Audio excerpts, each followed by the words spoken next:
and invite new fans to join who might not have been paying attention for decades, and introduce them to new characters that they would recognize historically from cinema. And of course, for the fans, we made sure we included a lot of references to not just the films, but even the novels, the comics, the toys, everything we grew up with.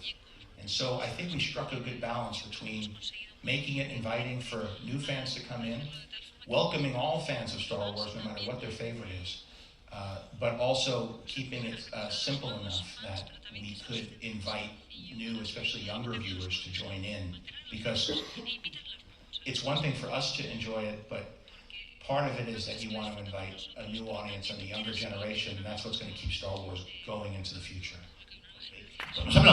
We've talked about looking back nostalgically to the past, but also looking forward to the future in technology. If you go to Disneyland, there's the future and the past in a very idealized form. And I think George Lucas came from that same aspiration, because when you look at it, you know, we think about space as being far in the future, but he starts off saying a long time ago in a land far, in a galaxy far, far away. And then if you look at the way that he built his props and the costumes, he used pieces from old World War II movies and a thing that you call kit bashing, where you take models apart, and that's how they built the spaceships. They use things that are miniature builders called greeblies. It's a made-up word. That were little pieces where they would open up old model kits for battleships and planes. And that's how they built the Death Star. And that's how they built the Imperial cruisers, and all the ships were from World War II model kits. And that's why there's a sense of nostalgia and familiarity to it, even though you're showing something that's completely fantastic and science fiction. And so we try to emulate that, and we use all the techniques that they used. They did it, I think, probably for aesthetic reasons, but also to save money. But when we build new blasters, we use the same techniques. When we build new wardrobe, we incorporate existing wardrobe into it. And so I think that's why the aesthetic of The Mandalorian, although it's very different in some ways, should feel very familiar. And all these shows, like you mentioned, Obi-Wan, Andor, all of them are very different in tone, but hopefully they all feel like Star Wars and also share that same aesthetic. I know all the filmmakers really aspire to live up to that vision. Okay, thank you very much. The season 3 trailer.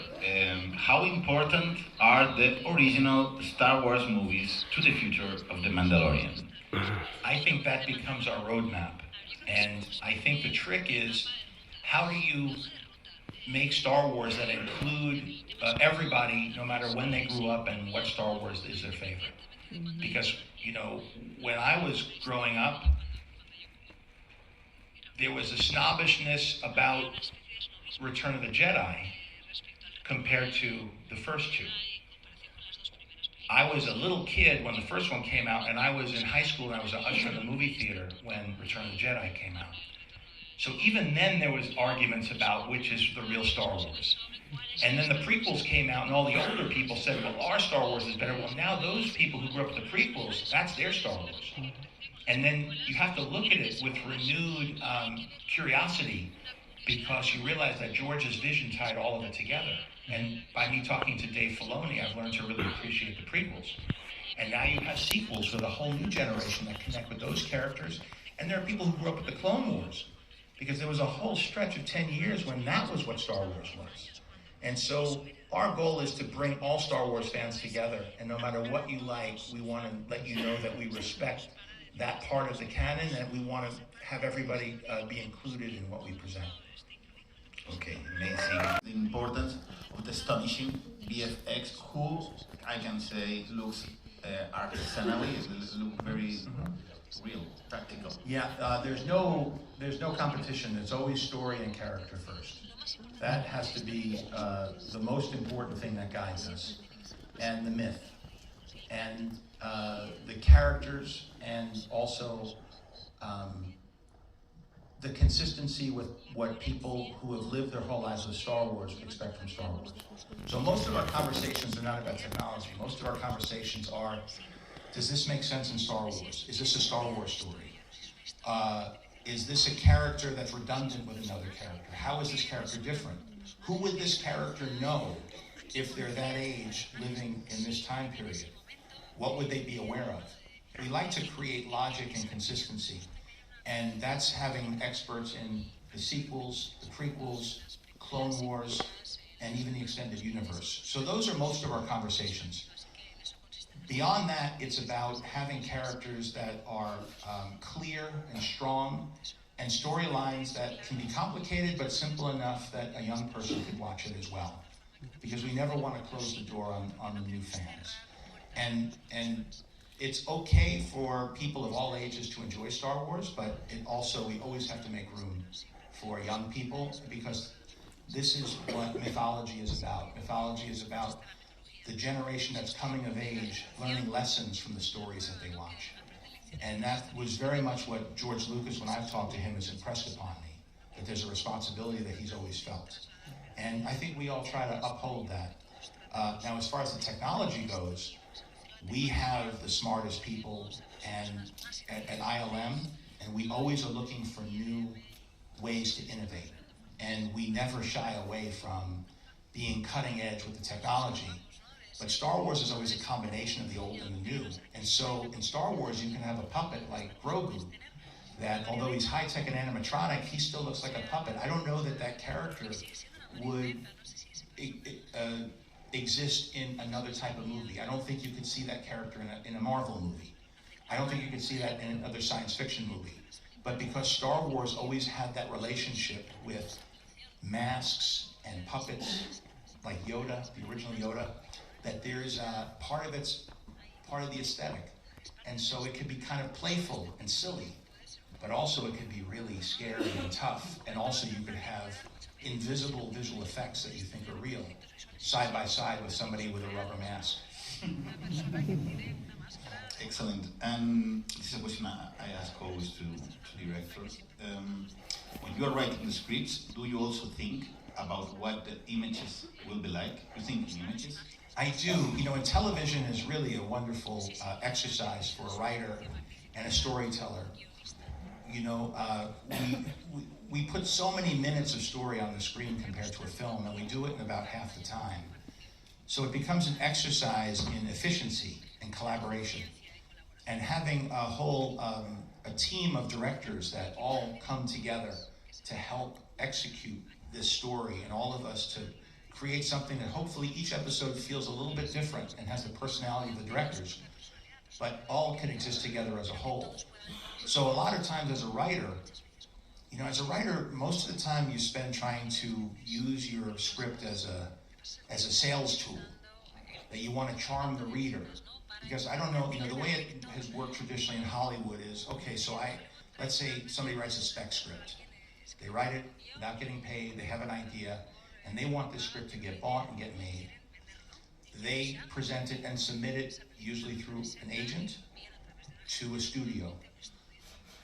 There are so many scripts that come in that the studio heads who can greenlight the movie, they don't read just anything. They have people who are readers, who are usually people out of film school or people who are out of college, who do something called coverage, where they read the script and they write a summary.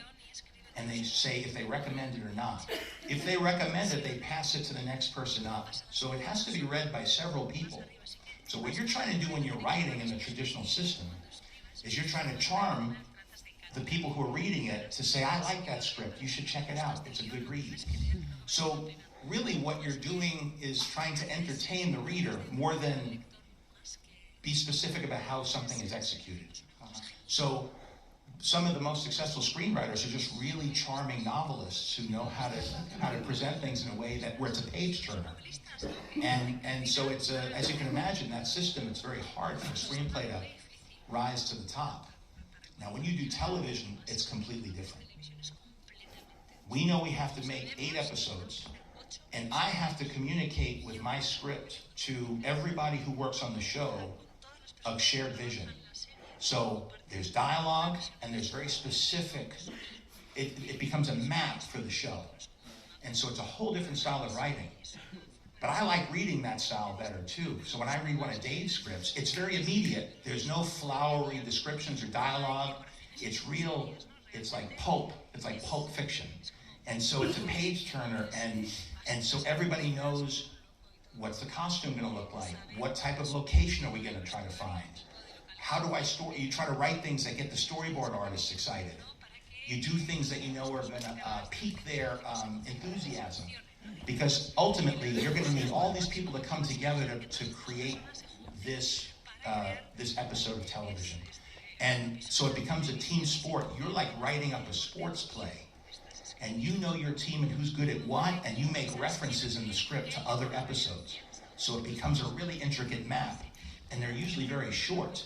I've had some scripts that were, I think I even had one that was under 20 pages because it left a lot of room, and then we did work with storyboards and built on top of it, but that was the core of it. And some of them could be, 50 pages long, depending on how much dialogue. But if there's a lot of action, I just write a few things, If you remember in season 1, there was, in episode 2, he's chasing the Jawas in the Sandcrawler.